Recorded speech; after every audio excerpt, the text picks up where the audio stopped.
Hello, welcome back to Wisdom at the Well. Today we're starting a new series. This is a first, and it's the Fierce Awakening series in celebration of our 2-year anniversary that's coming up in 2.5 weeks, right?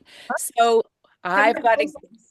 I've got a guest with me today, Jan Balco, who is the editor and the inspiration behind Fierce Awakenings. So we're starting off this series with having a conversation. And over these next couple of weeks, we're going to have quite a number of the authors who contributed to this book show up and engage in a conversation where we can talk about the spiral path, we can talk about the chapters we wrote, and kind of where life is now. So, welcome, Jen. I'm so happy you're Sarah. here. We've been chatting, kind of getting ready for the call, but let's come back, I guess, really 3 years ago now when you heard something. Let's just start at the beginning of what was the inspiration behind Fierce Awakenings?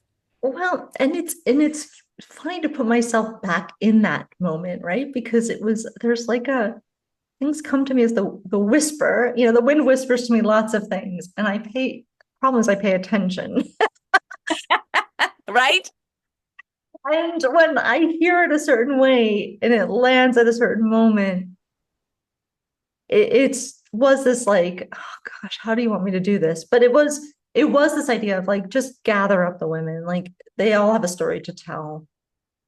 You're going to write, and then it came as like you're going to write multiple books, right? There's going to be like multiple books that come from this. And I'm like, God, are you kidding me? Like I was on a train. It was like a full moon. It was like a fall evening. Well, okay. I actually knew I was going to do this sooner than that. I signed a contract to write the book with Red Thread in like July or August. And I said, I'm going to just sign the contract and get this moving. And I have no idea what it's going to be yet. And I sat on it for like months because I was like, okay, we're going into summer. I'm not even going to think about this. And then it was just Wait, perfect. let's just pause for a sec. You signed a contract to Yeah. commit to writing a book without actually knowing what the book was going to be. Yes. Yes. Okay. Yes. Yeah.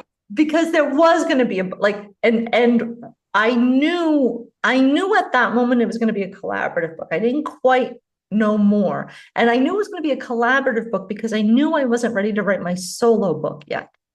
It was a very strange sort of piecing. And I don't know if I actually said this to the group before, but there was like strange puzzle piecing going on that summer because I really thought I was going to write what ended up to be this book in 2024. Like in 2022, I thought I was going to be ready to write my solo book. And it was going to be connected to this long walk that I did a few years before. But I couldn't move it. I couldn't move it forward. And I couldn't find the rhythm to it. I didn't know if it was going to be memoir. I didn't know if it was going to be something else.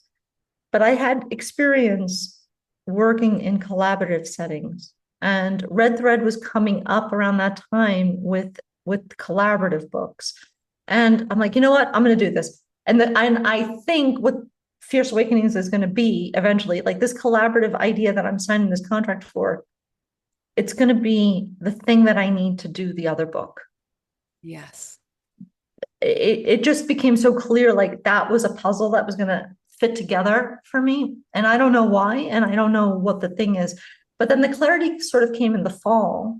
And I'm like, oh God, I guess I got to really start doing this. I've signed a contract. I'm paying money on this contract, like just to self-publish in a hybrid model, right? So Red Thread is not the traditional publisher that they pay you to write. You pay them for their book making services and they help you publish, right? So there was a contract already like being paid for without any substance. And I'm like, okay, I guess I got to get moving on this because I pretty much signed the contract saying we were publishing in September. Like there was some flexibility in this, but I'm like, okay, it's like September, October now. Like I better get moving on this if I think people are going to do this with me. And then there was like this train ride and it was a full moon and it kind of just came in like there's going to be multiple books. You're going to call in the women. It's going to be this this concept. Fierce Awakenings is like the word that's always been with me for these last few years. And he's like awakening to our fierce, fun, and fantastic selves. Like, how, okay, what am I going to do? And then with that, like, I just took notes and I'm like, okay, all right, if you really want me to do that, then you got to help make this happen, you know? And it was a longer series of books, which it hasn't, curiously, we'll come back to that because it hasn't felt like I needed to do it so urgently anymore. So when the next wave comes in, it will come. But so that's how it happened. Like, and from that moment on, I just started to put together the proposals for folks. I started to put together the contracts that would become the co-author contracts. I started to like get all of those pieces in so that by January of 2023, it was like, all right, are you in? Are you coming? Like, who's coming with me? And I just started to ask a few people that I thought might be interested. So Roxy is our common connection. And Roxy said, well, maybe my friend Sarah would like to write. And I'm like, invite her in. And that's just how it happened. And that's how it happened. And like I had 2 or 3 core people kind of in the mix. Mm-hmm. People that I knew either from my Always on My Way connections or from like another group of connections, like Josette and Kathy came from the Emotional Institute because we had learned the emotional tour together. And then April came because she was a connection to my friend Hev. And then you came as a connection to Roxy, and so did Nicole and Ellison. Ellison and I had done something together for her summit the previous in that time frame, in the 2022 time frame. And I'm like, do you want to write a chapter in a book? She said yes, and then she brought Joanna and Shauna, and then Susan and I had a connection. Previously, Susan was already working on some of her book stuff, and I said, hey, do you want to write a chapter? So it was this like, it was a handful of people that I asked very strategically, and they very strategically asked somebody else that was very serendipitously. Like it turned out to be very serendipitous. And in those pre-months, I think what I was concerned with, all right, I'll say it, maybe I was afraid even, right? Because even though I had been a journalist for 30 years at that point in freelance writing, and I had participated in collaborative anthologies where I had different roles in some of those projects and where I was just a contributor and did nothing except contribute to the one chapter. Like, I think I was really concerned about how I was going to show up as the lead editor and the one that has to hold the inspiration and motivation to get this to the finish line, while everybody is learning what their story is and coming into this often for the first time. Like many of our co-authors were first-time writers, and it was the first time they had expressed these things in paper. And I think that fall, when that message downloaded and said, you will gather the women, there's going to be many books, you're going to do a few solo books, a few group books, you've got it, it's okay. But it doesn't come with instructions, right? It just says, you're going to go do this. And then you're like, well, how am I supposed to do that? And there was a lot of centering that fall. Like, no, I know how to do this. I've been in these spaces. I'm going to practice this. It's going to be okay. And there were some moments during the whole cycle where I fell apart too. And I'm like, oh my God, everybody's so emotional right now. Like, and then at different stages of emotional things, right? Like, oh my God, I just need to go for a walk. Like, I need to go off these Zoom rooms and like clear my own head, because having 11 other women be very emotional at different moments of an editorial process, which happens normally, but then there's the group dynamic and the individual dynamic, and who's falling behind and who's too far ahead and who wants something else this book to be and who wants this other thing. No, this is the book. And that's it. Like, this is it. If you want to do another book, feel free, go do it. And it was a little bit of, the boundaries are like this, but it's not firm. It was really learning how to make it Play-Doh. right? Like we're not even Without losing the structure, but right, without being too rigid at the same time. right. Because the rigid is like the deadlines had to be met. Yeah. Like this book is going to be published on this day. Fix your life somewhere over there to get that done. Yeah. And then I broke my fingers in the spring of 2023. Typing fingers. Yeah, my right hand fingers, right? So this was just happening as everybody was submitting their stories for editing, and I edited like Remember that? like Yeah. this with basically two fingers on my right hand in a cast. So it There's was a so very many threads here that you're bizarre sharing. thing, right? Like it was such a bizarre moment Yeah. and a super fulfilling moment, Mm. right? But I was thinking about this before, and I said it actually in an email yesterday that I'm gonna probably do a Substack on actually because I had participated as a contributor to anthologies before. And I'm like, okay, I'll send you my story.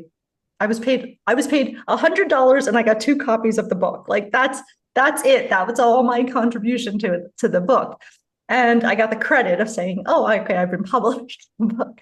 But in this specific case, I took on all of the back end responsibility of this, like knowing that I could. And what I hope I did and what I hope came through is mostly I wanted all of you, all of my co-authors, to relish your own accomplishment without being burdened with the back end stuff. Like the contract stuff, the engagement that the conversations that I had to do with Sierra over at Red Thread, some of the book design I probably could have included you more, but I also knew like if this gets too unwieldy, like we're gonna have too many opinions in it, Too many cooks.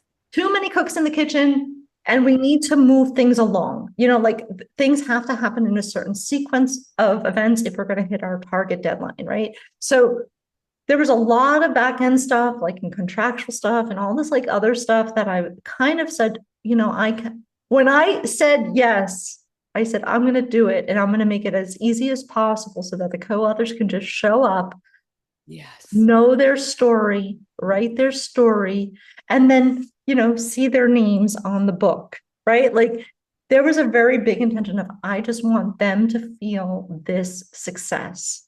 And through that, I will know that success. Yes. But it was like the putting the kindling wood on the fire because there was like, okay, if I'm learning all of this because when I come back the next year, I already knew going into this book that I was going to sign another book contract for 2024.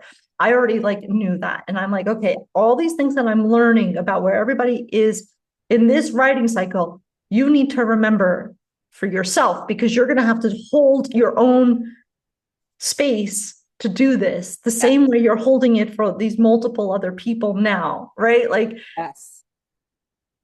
it was an expansive, overachieving 20 months. Yeah. Really, like, Can I highlight or ask a few questions there? There's so many yeah, threads in what you're saying, which I just love. One is that as we were preparing for this, you talked about how like all the pieces that have led you to where you are, all those 10,000 steps of experience. And it's like you somehow came into this with not only a destination of publishing a collaborative book in mind, but you also knew further than that that you were going to write your own book and that everything in this was going to contribute to and support you writing your own book.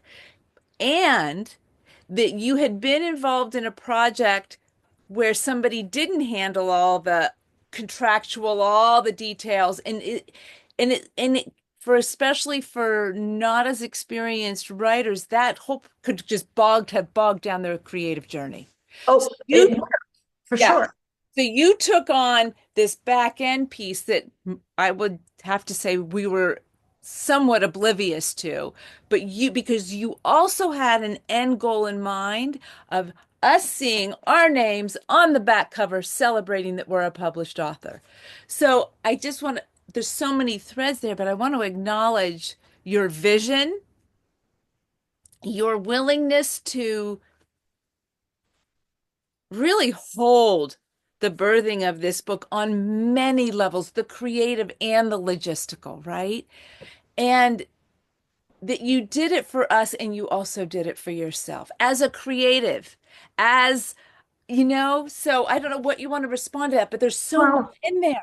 and it's amazing to me that I had once I said yes for real, like the glimmers did start coming quickly. And then it was just a matter of execution. And I'm pretty good at execution. I have Capricorn sun and moon. I have Mercury and Capricorn in my 12th house. Like, I've got a Capricorn moon. I know that. yeah, I Yeah. have Aries, I have Mars and Aries at, early degrees. So like I knew every project is an Everest for me, Mount Everest.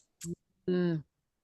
And I knew I could get to the top, right? Like I knew once I put on my big backpack, I knew where the base camps would be. And I knew I just had to get to the next base camp, right? So even with this, it was the contract stuff. And I'm like, okay, I really got to get moving on this. And there were a couple breakdown moments earlier. I'm like, oh my God, nobody's signing up. Nobody's coming. Nobody's saying yes to this. What am I going to do with this book project? Like, I don't even know these people who are coming in. Like, I don't even know who's coming in. And I don't know who's going to say yes. But the long walk between Bangkok and Barcelona, like Luis and I do this little thing, and it's okay, OTI, we're open to invitation, right? Like we are ready, like we're putting the little antenna out, we're open to invitation. And that's the vibe I'm sending to people. Like I am inviting people in and they're going to have their little antenna up and they're going to go, oh my God, this is a great idea. And they're going to sign up. Great. And it happened. But then like the way the vision played out is I knew because I've been in publishing for a while. And I know, like I've heard Sierra say it like multiple times, like a book is one spoke in a wheel, right? Like it's not enough to publish a book. Yeah. The book has to fit into this other thing. And because I was stepping really into this, I want to guide women and I want to guide women in this stage of life through different, this liminal space of middle age.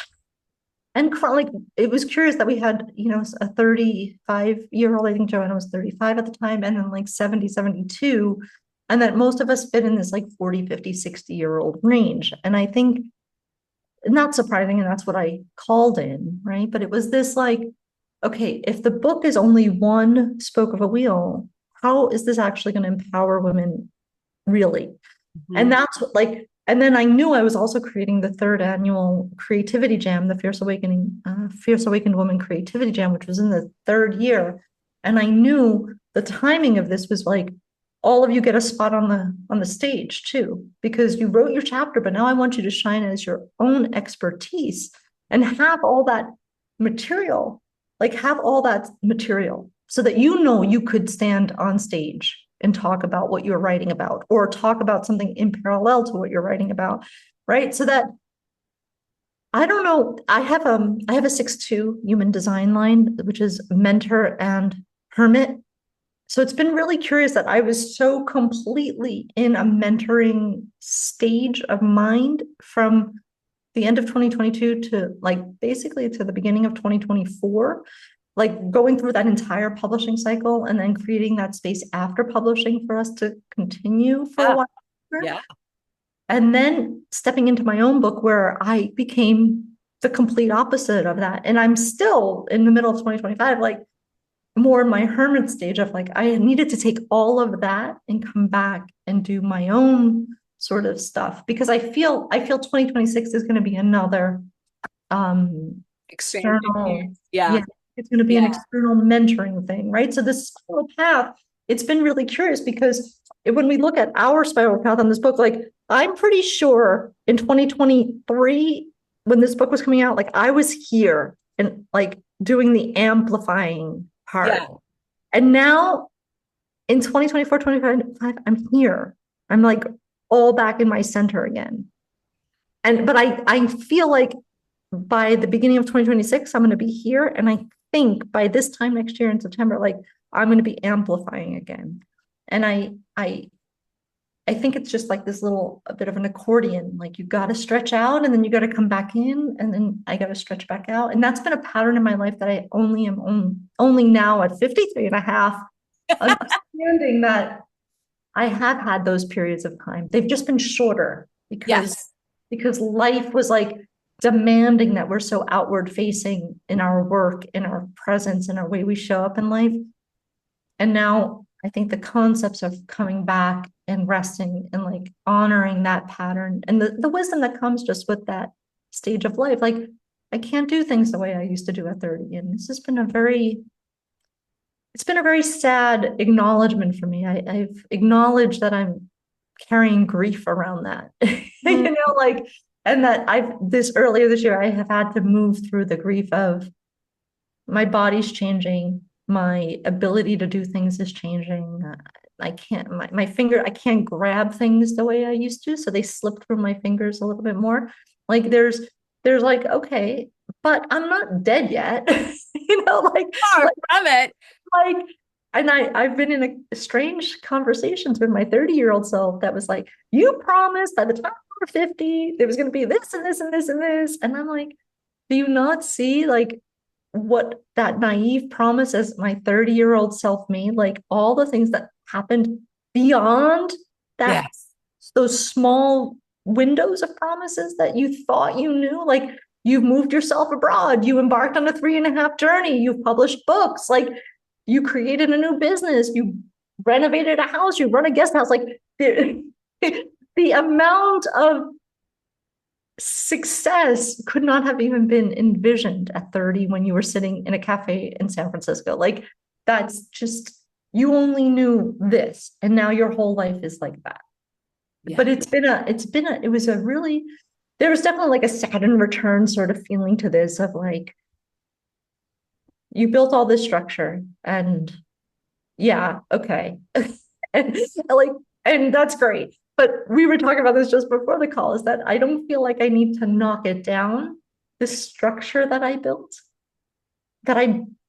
because I was surviving, right? Like it didn't necessarily come out of, I built this every piece with intention.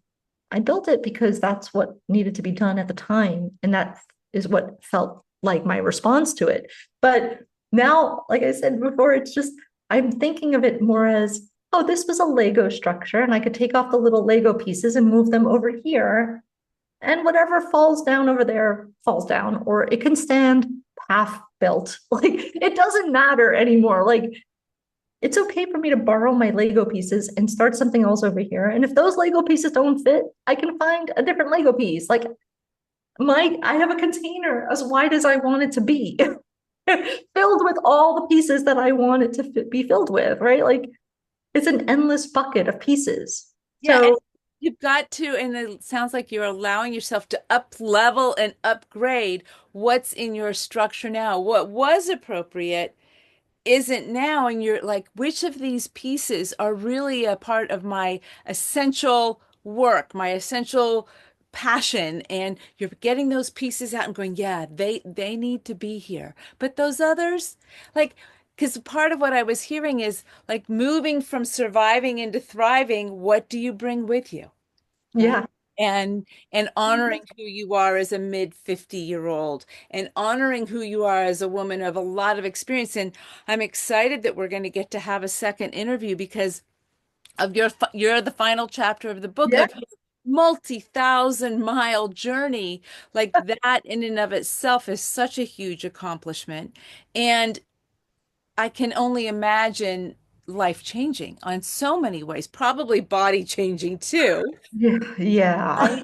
Right? And I'm so we'll To that get piece. to that next time. But I'm feeling like we need to start bringing this to a close now. I'm just going to see what question. Hmm.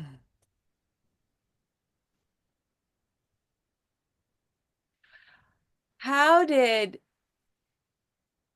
receiving the impulse for this book, how did engaging full on in the process of the creating with it on every level that you did, how how did this book transform you? How did the spiral path kind of inculcate itself into you that maybe didn't exist before?